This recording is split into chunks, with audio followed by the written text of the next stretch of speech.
प्यारे बच्चों, इस वीडियो में हम बंद लाइन के आयुपीएसी नामकरण के कुछ और उदाहरण देखेंगे, जिससे कि हमको चीज़ें हैं वो बिल्कुल क्लियर हो जाएगी।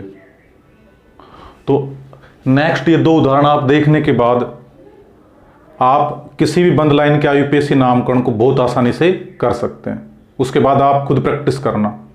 कोई क्वेश्चन अगर आपको समझ में नहीं आए तो कम्युनिटी बॉक्स के अंदर उस क्वेश्चन को आप डाल देना, मैं उसको सोल्व कर दूंगा। तो देखो ध्यान से, पहला उदाहरण हमको ही दे रखा है, इसका हमको आयुपीएसी नाम लिखना है। तो देखो हम किस प्रकार से करेंगे। सबसे पहले तो मैं इसमें जो कार्बन परमाणु उपस्थित है उनको लिखता हूं, कौन कौन से। देखो पॉइंट लगा देता हूं वहां पर मैं। एक कार्बन ये हो गया, यहां भी कार्बन, एक यहां कार्बन है।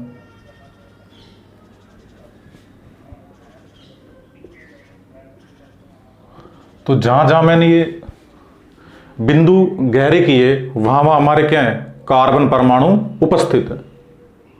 तो सबसे पहले हमको ये देखना है कि इसमें क्रियात्मक समूह युक्त कार्बन की सबसे लंबी श्रृंखला हमारी कौन सी है। तो देखो ध्यान से, ये OH हमारा क्रियात्मक समूह हो गया। तो यहां से ये इस कार्बन के साथ में OH समूह जुड़ा हुआ है, तो इस कार्बन को हम कितना नंबर दे देंगे, 1 नंबर। ये हमारा दूसरा कार्बन हो गया। उसके बाद अगर मैं इधर नीचे की तरफ आता तीसरा और चौथा, तो ये तो हमारी केवल 4 कार्बन की श्रृंखला बनती। दोबारा देखो ध्यान से, इस क्रियात्मक समूह वाले कार्बन को मैंने 1 नंबर दे दिया, ये हमारा हो गया दूसरा कार्बन। ये अगर इसको मैं 3 नंबर देता तो ये 4, तो यहां हमारी श्रृंखला खत्म हो जाती। लेकिन देखो इससे भी लंबी श्रृंखला बन रही है। पहला कार्बन, ये दूसरा, ये तीसरा हो गया, ये चौथा, ये 5वां और ये छठा। कई बच्चे कहेंगे सर ये 5वां हो गया और ये छठा हो गया, हो तो जाएंगे, तो 6 की बन गई श्रृंखला, लेकिन श्रृंखला में हमारा द्विबंध नहीं आएगा।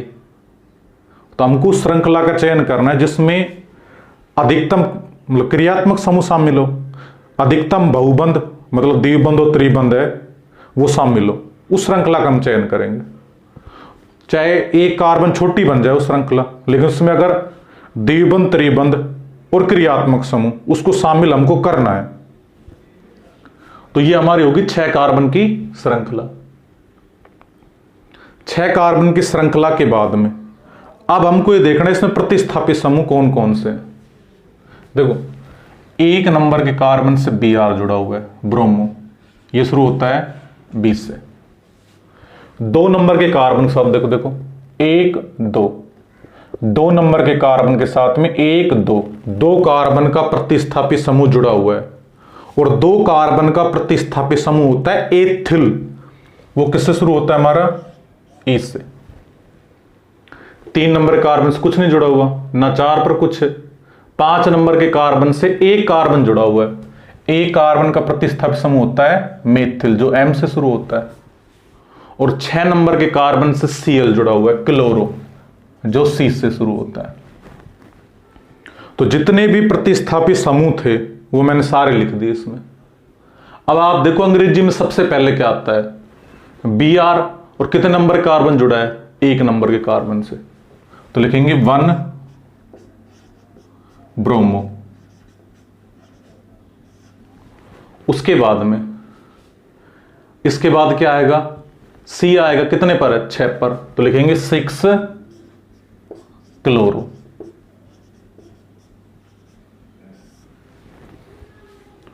उसके बाद में अब हमको ये देखना है नेक्स्ट प्रतिस्थापित समूह कौन सा आएगा अंग्रेजी वर्णमाला में।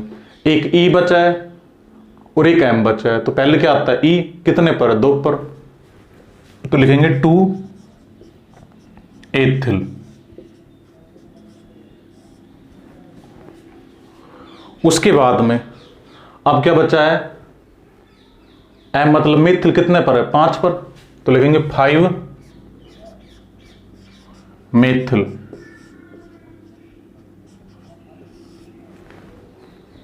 तो 5 मेथिल हो गया। तो प्रतिस्थापित समूह तो सारे हो गए। तो सभी प्रतिस्थापित समूहों का हमने अंग्रेजी वर्णमाला के क्रम के अनुसार नामकरण कर दिया। अब हमको ये देखना है मुख्य श्रृंखला में कार्बन कितने हैं, 6। 6 के लिए हम क्या लिखते हैं, हेक्स।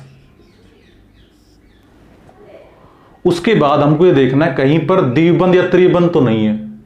देखो 5 नंबर के कार्बन के साथ में द्विबंध है और 3 नंबर के कार्बन के साथ में त्रिबंध। तो द्विबंध को हम क्या बोलते हैं, ईन, ENE, और त्रिबंध को आइन, YNE। तो अंग्रेजी वर्णमाला में पहले क्या आता है हमारा, ई कितने पर है, 5 पर, तो लिखेंगे 5 इन। उसके बाद में 3 पर त्रिबंध, त्रिबंध क्या बोलते हैं, आइन, तो 3 आइन। और सबसे लास्ट में हमारा आएगा क्रियात्मक समूह, कितने पर है, 1 पर, और क्या है हमारा, OH। OH के लिए क्या आता है, अनुलग्न ओल, तो लिखेंगे 1 ओल।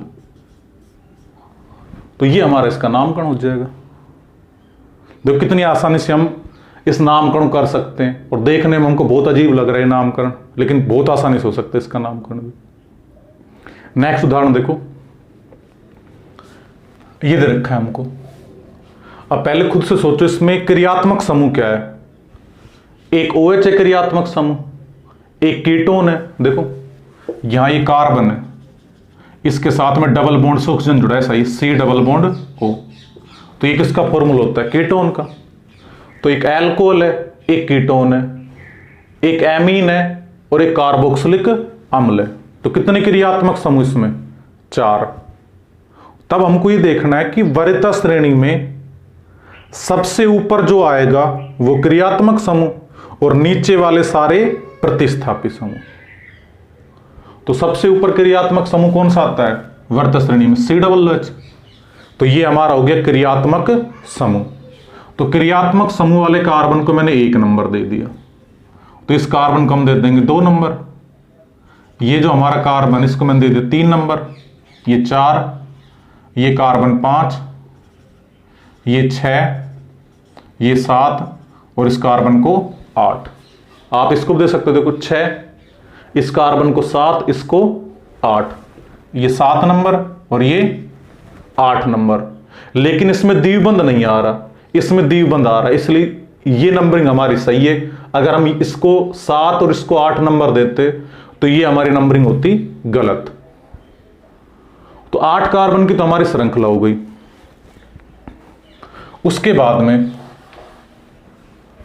अब हमको इसका IUPAC नाम लिखना है। तो सबसे पहले हमको इसमें देखना है कि प्रतिस्थापित समूह कौन कौन से। देखो 2 नंबर पर NH2 जुड़ा हुआ है।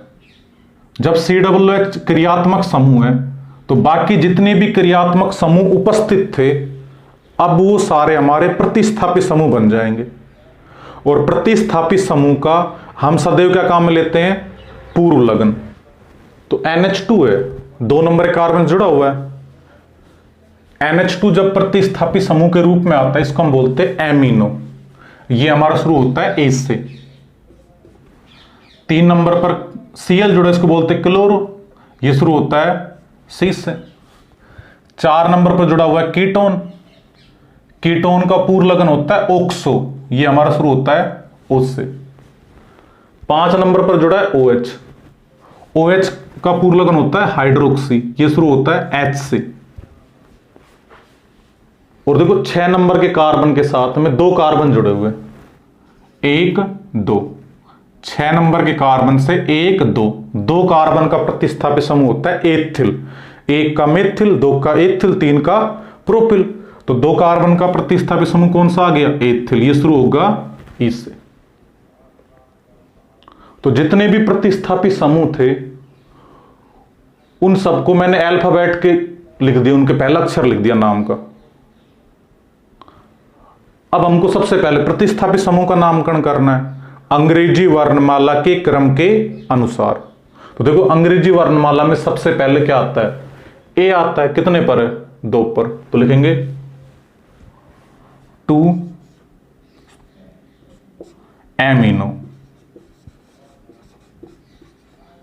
तो 2 पर हमारा क्या था, NH2, इसका नाम होता है एमिनो। जब ये प्रतिस्थापी के रूप में आते, इसका पूर्ण लगन होता है एमिनो। उसके बाद क्या आएगा, उसके बाद सी आएगा, कितने पर है, 3 पर, तो लिखेंगे 3 क्लोरो।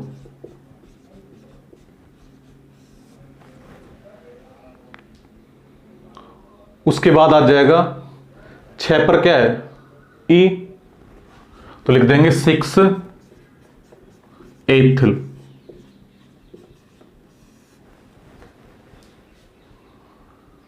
उसके बाद क्या आ जाएगा,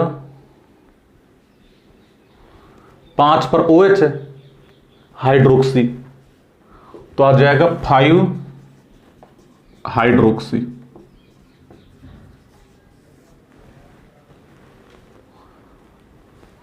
फोर पर क्या है, कीटोन, इसका पूर्ण लगन होता है ऑक्सो, तो 4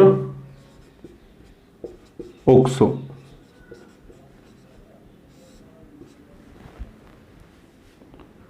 उसके बाद अब कोई प्रतिस्थापी समूह उपस्थित नहीं है, तो सबसे पहला काम हमने किया, प्रतिस्थापी समूहों को अंग्रेजी वर्णमाला के क्रम के अनुसार उनका नामकरण कर दिया सबका।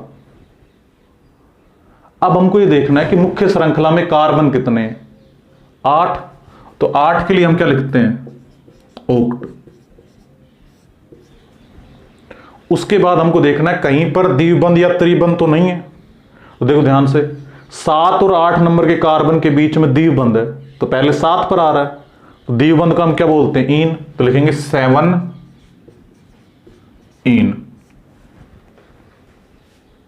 ये मत कहना कि सर 4 नंबर के कार्बन से द्विबंध है, ये कार्बन और ऑक्सीजन के बीच में, हमको देखना है कार्बन कार्बन के बीच में द्विबंध, तो कितने पर है, 7 पर, तो 7 इन।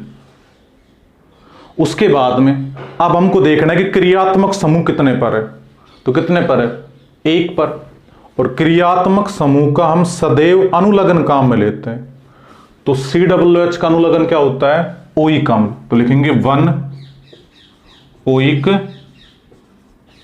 अम्ल। तो ये हमारा नामकरण हो गया इसका, 2 amino 3 chloro 6 ethyl 5 hydroxy 4 oxo oct 7 इन 1 ओइक अम्ल। तो आप एक बार इनका स्क्रीनशॉट ले लो।